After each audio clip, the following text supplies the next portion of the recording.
ፒተር ባንክስን ፊሽካ ቢጠብቅም አልተሳካም። አይት ኑሪ 15 ሴኮንድ ብቻ። ቸርኬ አይት ኑሪ ጎል!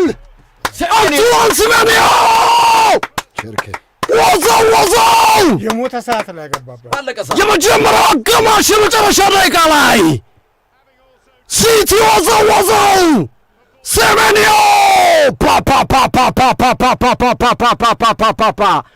ራያን አይት ኑሪ አስደናቂ የማጥቃት እንቅስቃሴ፣ ግሩም ክሮስ፣ ሴሜንዮ ደገፍ አረገው። ጎል! ቦንዛ ሴሜንዮ፣ ቦንዛ ማንቸስተር ሲቲ፣ ቦናንዛ ሰራላቸው።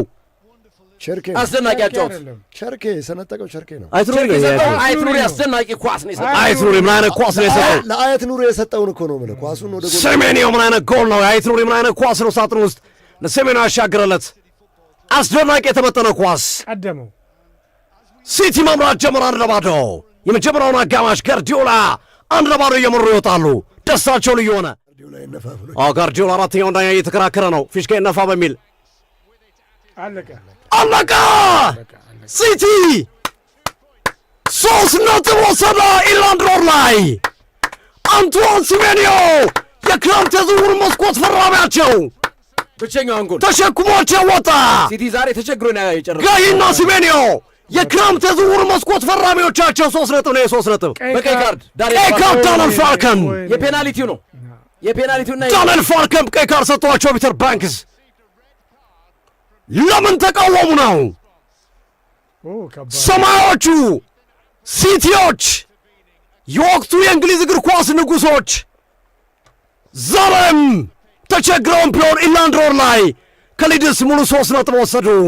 ከአርሰናል አንገት ስር መተንፈሳቸውን ቀጥለዋል። 2 ነጥብ ልዩነት ብቻ።